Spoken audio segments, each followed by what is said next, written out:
Welcome back to Klepper's Corner, Today in History.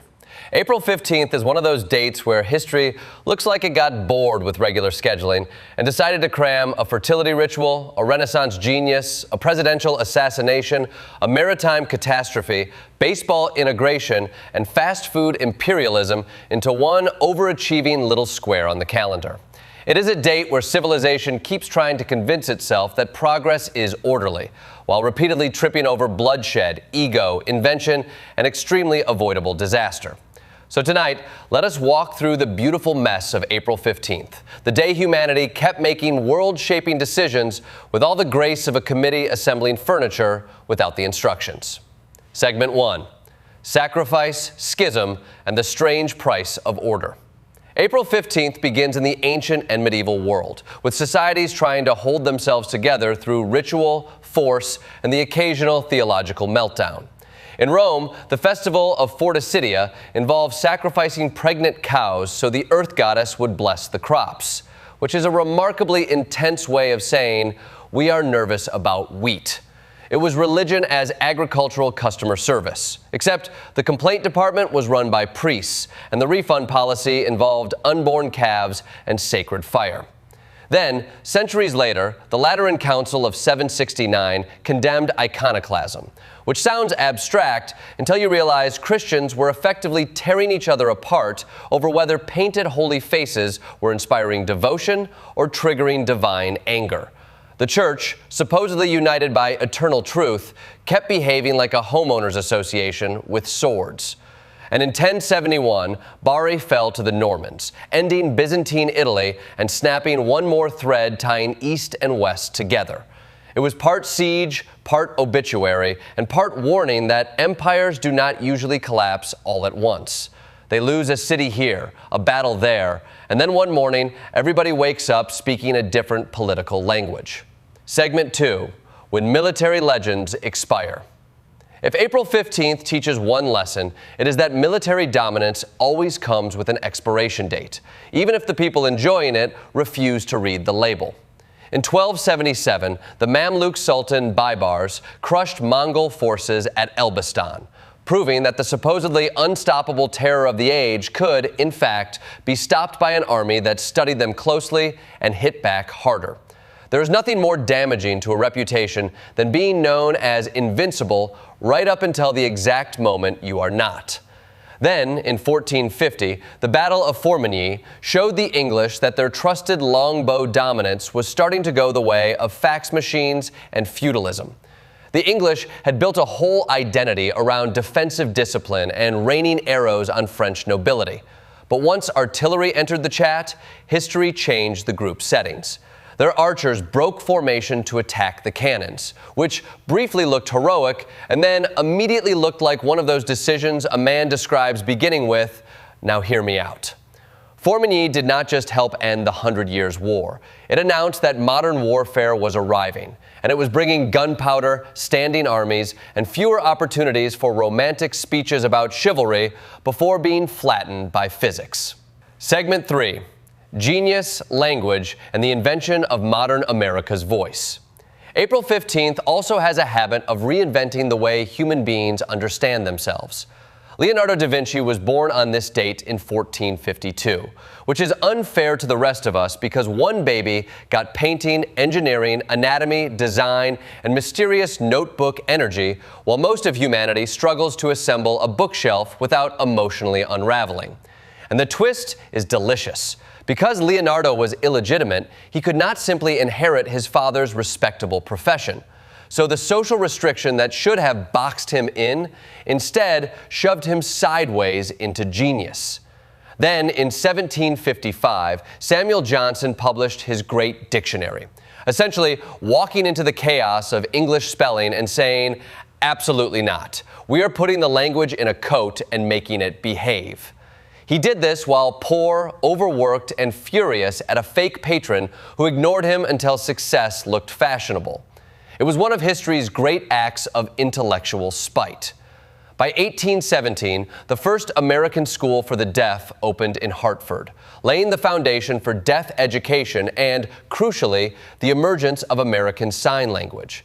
That was not just a school opening. It was a nation accidentally discovering that inclusion does not lower human possibility. It reveals how much possibility was being ignored in the first place. Segment 4. Progress arrives covered in grief and ice water. Modernity loves to market itself as sleek, rational, and unstoppable. And April 15th repeatedly responds, that is adorable. Abraham Lincoln died on the morning of April 15th, 1865, just days after Union victory, turning the saved republic into a nation immediately deprived of the man best equipped to repair it. His assassination transformed him from contested wartime politician into near sacred martyr, while handing Reconstruction to Andrew Johnson, which was roughly like surviving the storm and then giving the ship's wheel to a man arguing with the compass. Then, in 1912, Titanic sank beneath the Atlantic, a floating monument to industrial confidence, discovering that nature had not read the promotional materials. It was the Gilded Age in ship form. Gorgeous, stratified, overpromised, and horrifyingly underprepared for consequences. Yet April 15th also delivered one of medicine's great mercies, when insulin became generally available in 1923, turning diabetes from a death sentence into a survivable condition. One date holds Lincoln's deathbed, Titanic's freezing black water, and children waking from diabetic comas because science finally caught up with suffering. History does not move emotionally. It gives you tragedy in one hand and a miracle in the other, then waits to see which one civilization notices first. Segment 5, the field, the counter, and the battle over who gets in. April 15th is also a date about access, about who gets to belong in the public story and who gets pushed outside the gate. In 1947, Jackie Robinson stepped onto Ebbets Field and broke Major League Baseball's color line, making one ordinary baseball game carry the emotional voltage of a constitutional crisis. Robinson was asked to do something almost impossibly cruel: endure racist abuse without striking back so that America could watch his dignity more closely than his batting. And he did it. Not because that burden was fair, but because history is often advanced by people forced to be stronger than the country deserves. 8 years later, in 1955, Ray Kroc opened the first McDonald's franchise that would become the model for a fast food empire, proving that America can integrate its national pastime and industrialize lunch with equal confidence. One event expanded citizenship in the cultural imagination. The other standardized hamburgers so efficiently that they became a planetary language. Jackie Robinson showed the country that excellence could smash a racist barrier. Ray Kroc showed it that consistency, branding, and real estate could turn fries into a flag. That is America. Moral courage on one block, franchising on the next. Segment 6, the television age of disaster, memory, and witness. In the contemporary era, April 15th becomes the date of catastrophe in public view, when history happens with cameras already rolling and denial becomes part of the event itself. In 1989, the Hillsborough disaster exposed what happens when authorities treat human beings like a crowd problem instead of a public responsibility. 97 people died, and the survivors then had to fight a second battle against lies, cover-ups, and tabloid cruelty. That same date, the death of Hu Yaobang helped ignite the Tiananmen movement, showing how quickly official mourning can become political rebellion when a population is already choking on repression. In 2013, the Boston Marathon bombing turned a civic celebration into a scene of smoke, shrapnel, and immediate instinctive heroism from ordinary people running toward the wounded. In 2014, the abduction of the Chibok schoolgirls revealed the raw brutality of terror directed at girls daring to seek an education. In 2019, Notre Dame burned as the world watched in real time. And in 2023, war erupted in Sudan, trapping millions in a catastrophe that still has not received the moral urgency it deserves. April 15th keeps reminding us that modern history is not defined just by what happens, but by who gets believed, who gets seen, and how quickly the world moves on when the cameras point somewhere else. In conclusion, April 15th is a historical stress test. It reveals what civilizations fear, what they worship, who they exclude, and how they respond when the stories they tell about themselves collide with reality.